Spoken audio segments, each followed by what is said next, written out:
সত্যের প্রথম সাথী হযরত আবু বকর সিদ্দিক রাদিয়াল্লাহু আনহু। শৈশব, ইসলাম গ্রহণ ও নবীজির পাশে থাকা। ইতিহাসে এমন কিছু মানুষ আছেন যাদের নাম শুনলেই বিশ্বস্ততা, ত্যাগ আর ঈমানের এক উজ্জ্বল উদাহরণ চোখের সামনে ভেসে ওঠে।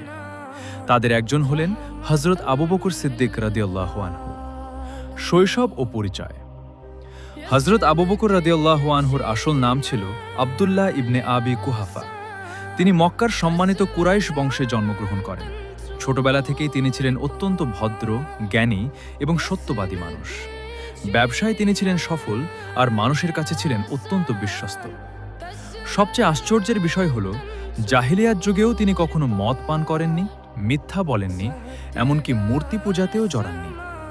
ইসলাম গ্রহণ যখন রাসূলুল্লাহ সাল্লাল্লাহু আলাইহি ওয়াসাল্লাম ইসলাম প্রচার শুরু করেন, তখন সর্বপ্রথম প্রাপ্তবয়স্ক পুরুষ হিসেবে ইসলাম গ্রহণ করেন হযরত আবু বকর রাদিয়াল্লাহু আনহু। তিনি কোনো প্রশ্ন করেননি, কোনো সন্দেহ করেননি, বরং সঙ্গে সঙ্গেই সত্যকে গ্রহণ করেছিলেন। কারণ তিনি জানতেন মুহাম্মদ সাল্লাল্লাহু আলাইহি ওয়াসাল্লাম কখনো মিথ্যা বলতে পারেন না।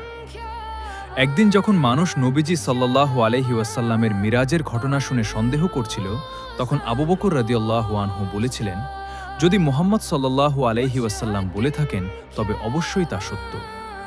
এই ঘটনার পরই রাসূল সাল্লাল্লাহু আলাইহি ওয়াসাল্লাম তাকে উপাধি দেন আস-সিদ্দিক, অর্থাৎ সত্যের সাক্ষ্যদাতা। নবীজির সবচেয়ে কাছের সাথী, ইসলামের কঠিন সময়ে আবু বকর রাদিয়াল্লাহু আনহু সব সময় নবীজি সাল্লাল্লাহু আলাইহি ওয়াসাল্লামের পাশে ছিলেন। নিজের সম্পদ, সময়, জীবন সবকিছু ইসলামের জন্য উৎসর্গ করেছিলেন। আরবের মরুভূমিতে এমন বিশ্বস্ত বন্ধু খুব কমই ছিল, যিনি সুখে দুঃখে কখনো রাসূল সাল্লাল্লাহু আলাইহি ওয়াসাল্লামকে একা ছাড়েননি। হিজরত, ত্যাগ ও সাহসিকতা। হিজরতের কঠিন যাত্রা মক্কায় যখন মুসলমানদের উপর অত্যাচার চরমে পৌঁছে যায়, তখন আল্লাহর নির্দেশে রাসূলুল্লাহ সাল্লাল্লাহু আলাইহি ওয়াসাল্লাম মদিনায় হিজরত করার সিদ্ধান্ত নেন। এই কঠিন সফরের জন্য নবীজি সাল্লাল্লাহু আলাইহি ওয়াসাল্লাম একজন সঙ্গী নির্বাচন করলেন, আর সে সৌভাগ্য অর্জন করলেন হযরত আবু বকর সিদ্দিক রাদিয়াল্লাহু আনহু। তিনি এতটাই আনন্দিত হয়েছিলেন যে খুশিতে কেঁদে ফেলেন, কারণ পৃথিবীর সবচেয়ে প্রিয় মানুষটির সফর সঙ্গে হওয়ার সৌভাগ্য সবার হয় না। সাউর গুহার ঘটনা। হিজরতের পথে তারা আশ্রয় নেন সাউর গুহায়। শত্রুরা গুহার দরজা পর্যন্ত পৌঁছে গিয়েছিল।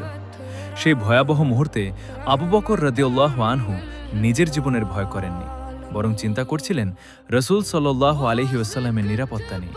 তিনি বলেছিলেন, হে আল্লাহ রাসূল, তারা যদি নিচে তাকায় তবে আমাদের দেখে ফেলবে। তখন নবীজি সাল্লাল্লাহু আলাইহি ওয়াসাল্লাম বললেন, চিন্তা করো না, আল্লাহ আমাদের সঙ্গে আছেন। এই ঘটনায় কোরআনে উল্লেখ করা হয়েছে, আল্লাহ তাদের সাহায্য করেছিলেন। ইসলামের জন্য ত্যাগ। হযরত আবু বকর রাদিয়াল্লাহু আনহু শুধু কথা দিয়ে নয়, নিজের সম্পদ দিয়েও ইসলামকে সাহায্য করেছেন। তিনি নিজের অর্থ দিয়ে বহু নির্যাতিত মুসলমানকে মুক্ত করেছিলেন। বিশেষ করে হযরত বিলাল রাদিয়াল্লাহু আনহুকে দাসত্ব থেকে মুক্ত করার ঘটনা ইতিহাসে বিখ্যাত। একবার রাসূল সাল্লাল্লাহু আলাইহি ওয়াসাল্লাম জিজ্ঞেস করেছিলেন, তোমার পরিবারের জন্য কি রেখে এসেছো? তিনি বলেছিলেন, আমি তাদের জন্য আল্লাহ ও তার রাসূল সাল্লাল্লাহু আলাইহি ওয়াসাল্লামকে রেখে এসেছি।